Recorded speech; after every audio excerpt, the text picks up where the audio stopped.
The Outlaws port on the Switch 2 reminds us that machine learning hardware, custom silicon, and low-level apps paired for that silicon trounce laptop APUs running DirectX and Proton. I'm excited to finally have a handheld console that is running at a higher wattage paired with silicon manufactured on a newer node, and I'm wondering if the upcoming PlayStation handheld can theoretically produce better results than Strix Halo handhelds. With its better optimization and better architecture, I can see ports like a future Outlaws that run better when optimized for the PlayStation handheld than on the GPD Win 5, which currently has. GPD 5, it's basically Strix Halo handheld, which is like obscenely powerful, but also requires a lot of power to get the most out of the silicon. There's a review of that on the Forks YouTube channel. I recommend checking that out, but obviously we'll be looking at it in due course. But Oliver, the point being made here is essentially that, actually sort of games targeting a specific style of hardware can produce some pretty spectacular results, as opposed to just using, PC ports running on x86 silicon. What do you think about that? Yeah, I would certainly agree with that. In general, having that kind of console-like optimization time, along with like next generation PSSR, that could certainly be helpful, as opposed to the Strix Halo stuff, which is just running PC code. That is often a less optimized experience, often a less optimal experience, I would say. But there are a lot of questions as to what the PlayStation handheld might be at the moment. I think the core of the rumors would suggest that probably at reasonable wattages, the handheld would be more comparable to Strix Halo because it is an RDNA 5 design. It is using next generation GPU architecture. It does have extra efficiencies, and it is based on a 3nm process.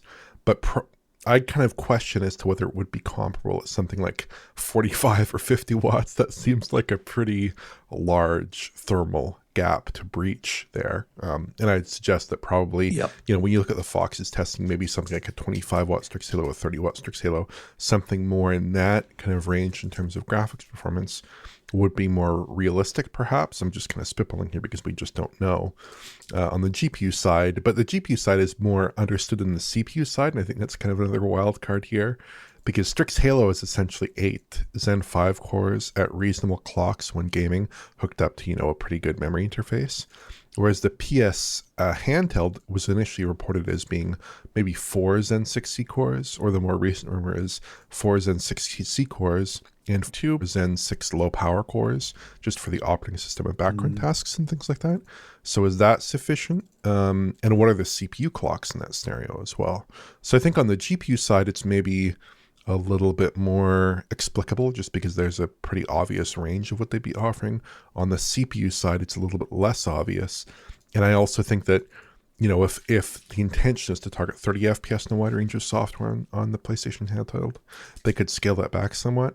And on Strix Halo, you have that additional configurability and that flexibility because, you can have up to 16 Zen 5 cores, obviously 8 being operational during gaming. So there are some questions there. I still think Strix Halo is going to look pretty impressive when the PS handheld launches. I think it's still going to be a pretty good set of kit there. Yeah, I think I know what Ednamode's getting at here. When you look at Switch 2, it is definitely producing better results than what we saw with our simulations on RTX 2050. I think a lot of that is down to just developers specifically targeting that hardware and no other hardware.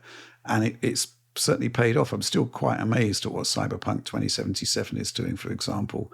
And certainly Star Wars Outlaws has much to commend it as well.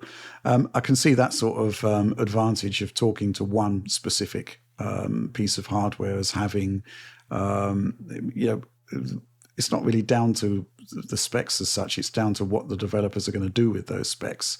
And I think it probably will pay off. But of course, the sheer brute force performance of the Strix Halo has got a lot going for it. I'm really looking forward to seeing what it is capable of. But I do think that ultimately at lower wattages, it's kind of like a midpoint between Series S and PS5. And when you get into the sort of 50 watt area, you're in the fun zone. That's where you can basically have your PS5 quality equivalent settings, but maybe with pared back resolution or more aggressive upscaling, but it will look like a portable PS5, which I think is the crucial point there. But that testing is to come, and obviously we've got the Asus ROG Xbox Ally X coming soon as well, hopefully. So yeah, certainly lots going on in handheld mode, in the handheld world. John, what do you want from a PlayStation handheld? The fun zone. Fun zone. You want to be in the fun zone? I want to be all the way in the fun zone. I mean, fundamentally, I want to see them make it so that PS5 games are playable on this thing, and like create like a seamless library somehow. Yeah, I think that would work. That's ultimately what we need and what we want here. Like for this to really take off, I think it needs to be that, right? Okay. Like they can't just release a separate device. They can't just say, "Oh, it plays PS4 games." It needs at this point it needs to be the full fat experience. Absolutely. That said, if it is just able to just run back compat PS4 games at 1080p resolution, I think that'd be awesome because that catalog is so good. Oh, I agree. Yeah. But you're right. Going forward, though, I think it's important that newer software is playable, and since we're expecting a very, very, very long cross-gen at this point, which makes sense now, unfortunately, given how things are going, may as well, right?